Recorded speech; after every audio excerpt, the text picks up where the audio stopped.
Good morning শুভ সকাল। কে শুভ নতুন সপ্তাহ, প্রথম সকাল। প্রত্যেকে সপ্তাহটা ভালো যাক। তারপর আজকের দিনটা শুরু হচ্ছে একটা সুন্দর সুন্দর ওয়েদার দিয়ে, একটা ভালো ওয়েদার। ঘড়িতে বাজে এখন 6:20। আমাদের দিন শুরু হয়ে গেছে। স্কুল বাচ্চাদের থেকে শুরু হয় সকালে মাদের। তো সপ্তাহটা শুরু, নতুন সপ্তাহ, সোমবার দিয়ে কাজের নতুন প্রেশার দিয়ে শুরু। আমাদেরও জীবনে অনেক রকম নতুন টার্গেট থাকে যে সপ্তাহ প্রথমটা কীভাবে শুরু করবো, কী বৃত্তান্ত। ঠান্ডাটাও আজকে সকালে অনেকটা কম।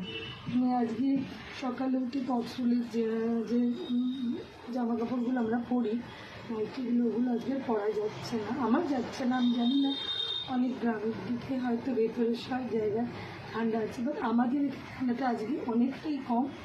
আমার ফিলিংস এটা, কারো ঠান্ডা লাগতে পারে, একটু বয়স্কদের একটু লাগবে, কিন্তু আমাদের বয়সীদের ঠান্ডাটা একটু কমই লাগবে। ঘরে আছি বলে না, বারান্দাও গিয়ে দেখেছি, ছেলেতে স্কুল বেরিয়ে গেল। আর তোমাদের সপ্তাহটা খুব ভালো যাক। নতুন সপ্তাহ প্রথম দিন নতুন আশা নিয়ে শুরু হয়। সারা সপ্তাহে আমরা এটা ভাবি, ওটা ভাবি, পুরোটাই সম্পূর্ণ করতে হবে। আর দিনটা খুব ভালো যাক। শুভ সকাল, গুড মর্নিং। সবার দিন খুব ভালো।